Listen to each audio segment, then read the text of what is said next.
part of the standard that we're going to focus on now is addition and subtraction.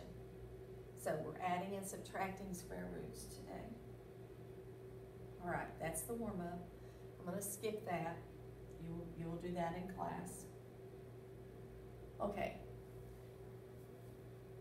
Rational numbers can be expressed as a fraction, whole numbers, integers, repeating decimals, fractions. Those are rational numbers. Irrational numbers are numbers which cannot be written as a fraction. Numbers which will have a decimal that goes on and on forever with no pattern or repeating. Numbers like pi goes on and on forever. The square root of 2, if you were to put that in your calculator and hit the decimal button, it would go on and on forever and never repeat. So that is the difference between rational and irrational. Now, we're going to look at adding and subtracting square roots. You have to be able to add like terms. They have to be like in order to be added.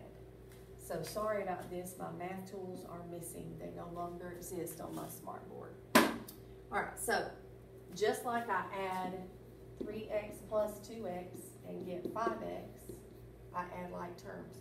I cannot add 3x squared plus 2x, however. So the same sort of thing is true with radicals. So the square root of 3 plus 6 square roots of 3, they're both the square root of 3, and this has an understood 1. So it's like saying 1x plus 6x and writing 7x. And this is 2 square roots of 5 minus 6 square roots of 5. So 2 minus 6 is negative 4 square roots of 5. Okay?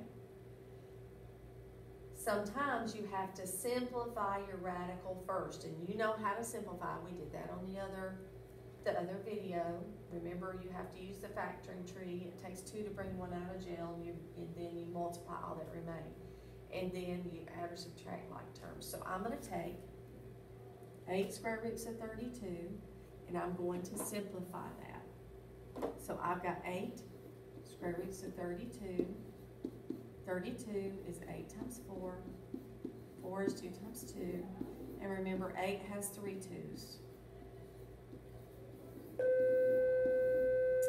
So, this has a multiplier of 8. So 8, and it takes 2 to bring one number out of jail. I'm bringing out 2 2's. And I have a 2 left over. So this, 8 times 2 times 2 is 32 onto the square root of 2. That's my first one. I'm going to take the second one, do the same thing. Remember, 8 has 3 2's. And it takes 2 of the same number to bring one out of jail. So this is minus 6 times the 2 that you brought out onto the square root of 2. So that is 12 square roots of 2. Now they are like, and I can put them together.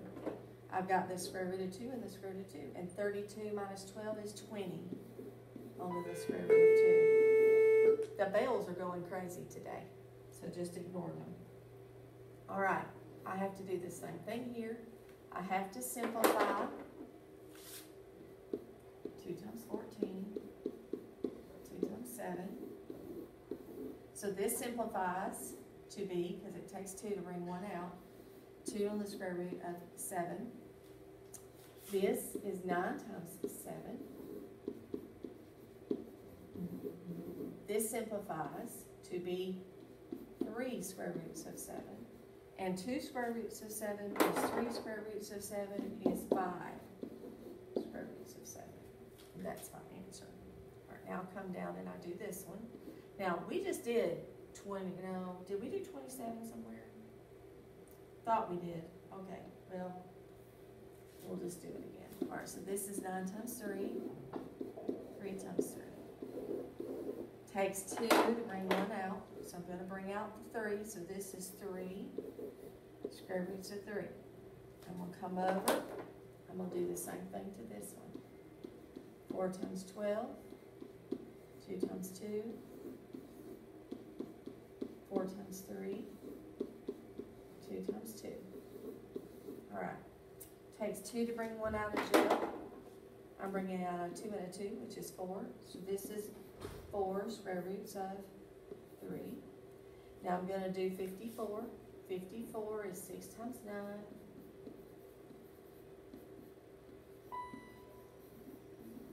Teachers on the 100 hall, please report to the commons area to pick up your cleaning supplies. Thank you. All right, now it takes 2 to bring 1 out of jail. I'm bringing out those 2 3s. So this is plus 3 onto the square root of 6. Now, these 2 are like, that one is not, so I'll put these 2 together. 3 plus 4, 7 square roots of 3, plus 3 square roots of 6, and that's my final answer. If they don't go together, they just don't go together. Okay, thank you.